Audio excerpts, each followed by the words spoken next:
Alright, so in this third video for lesson 5, I'm just going to review over the code that I added to make the extra part work.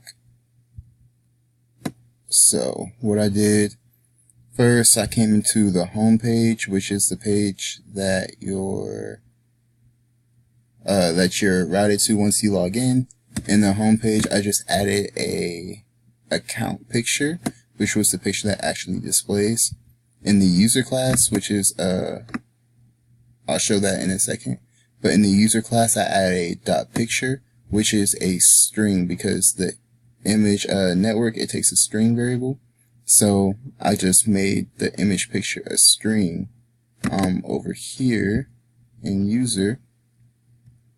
So I made it a string, and what I'm basically doing is just telling you to put in your path and or your link to whatever picture that you want to use for your profile picture, and then it's saving that string into the database.